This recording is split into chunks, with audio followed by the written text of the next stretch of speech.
रजनी को बचपन से ही पेंटिंग का बहुत शौक था। वो हमेशा से ही पेंटर बनना चाहती थी, पर उसके माँ और पिताजी ने उसको कभी भी इस चीज के लिए सपोर्ट नहीं किया और उसकी शादी नीरव से हो गई। नीरव रजनी को बहुत प्यार करता था, पर रजनी हमेशा चुपचाप ही रहती। वो इस शादी से खुश नहीं थी। वो ये शादी नहीं करना चाहती थी। उसे तो हमेशा से पेंटर जो बनना था। अपने इस सपने को वो नहीं पूरा कर पाई, इसलिए वो हमेशा उदास रहती थी। रजनी, बहुत ही बढ़िया फिल्म लगी है, कल देखने चले? नहीं जी, कल मुझे बहुत काम है, मैं नहीं जा पाऊंगी। अच्छा तो कोई बात नहीं, संडे को चलते हैं। देखिए, मुझे फिल्म देखना पसंद नहीं है। आपको जाना है तो चले जाइए। नीरव को मना करके रजनी वहाँ से चली जाती है और अपने बैग को खोलकर उसमें बंद पड़े ब्रश और कलर्स को देखकर रोने लगती है।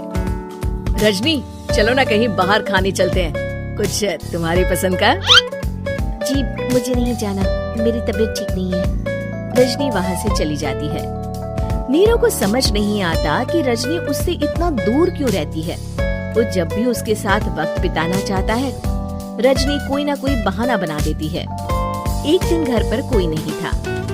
रजनी घर का सारा काम जल्दी से खत्म कर लेती है। घर पर अकेले होने के कारण वो सोचती है कि वो आज पेंटिंग करेगी। वो अपने कमरे में जाकर पेंट ब्रशेस और कलर्स निकालकर जैसे ही कलर मिक्स कर रही होती है कि दरवाजे पर बेल बज जाती है।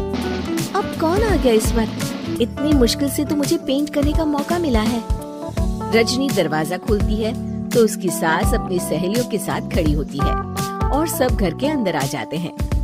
अरे बहू, सबको शरबत बनाकर पिला दे, बाहर तो बड़ी गर्मी है। जी। रजनी पेंट ना कर पाने से उदास हो जाती है। उसे गुस्सा भी आ रहा होता है कि उसने इस शादी के लिए हाँ क्यों कह दी। वो रसोई में जा रही होती है कि उसकी सास उसे रोकती है। बहू, सबके खाने का भी इंतजाम कर लेना, आज का लंच तो ये सब यही करेगी। हाँ। रजनी बिना कुछ कहे रसोई में चली जाती है। सबके लिए खाना बनाती है।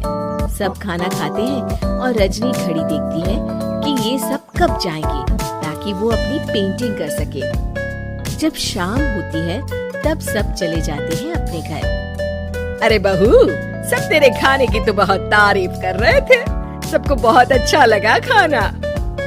आपको मुझे सुबह बताना चाहिए था ना कि आपकी सहेलियाँ आ रही है।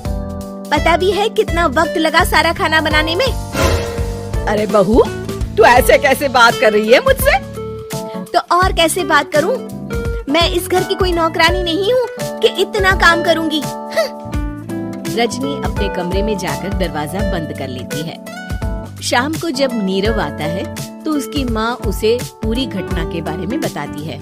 क्या रजनी ने आपसे इस तरह बात की? माँ? हाँ, और पता नहीं उसे क्या हो गया है, शाम से बाहर भी नहीं आई है।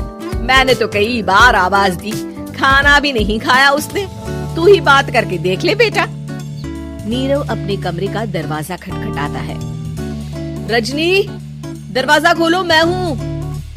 रजनी दरवाजा खोलती है और फिर वापस जाकर अपने बिस्तर पर लेट जाती है। रजनी, माँ से बात करने का ये क्या तरीका है? मैंने कोई गलत बात नहीं की है। अरे तुम क्यों ऐसे बर्ताव कर रही हो सबके साथ? क्या तुम इस शादी से खुश नहीं हो? रजनी कुछ नहीं बोलती। अरे बताओ मुझे रजनी, क्या ये शादी तुम्हारी मर्जी के खिलाफ हुई है? हाँ, मैं ये शादी कभी नहीं करना चाहती थी। तुमसे क्या, मैं किसी से भी शादी नहीं करना चाहती थी। रजनी रोने लगती है। चुप हो जाओ रजनी, बताओ मुझे, तुम क्यों नहीं करना चाहती थी शादी? रजनी बेड के नीचे से अपने पेंटिंग्स, कलर्स, ब्रश, पेपर्स निकालती है। इतने में उसकी सास भी कमरे में आ जाती है। ये देख रहे हो, ये थे मेरे सपने। मैं पेंटर बनना चाहती थी, पर माँ पापा ने कभी सपोर्ट नहीं किया और मेरी शादी करवा दी। मेरे सारे सपने टूट गए। हर वक्त बस गुस्सा आता रहता है मुझे। मैं जानती हूँ कि आप लोगों की इसमें कोई गलती नहीं है, पर मैं क्या करूँ, मुझे समझ में नहीं आता।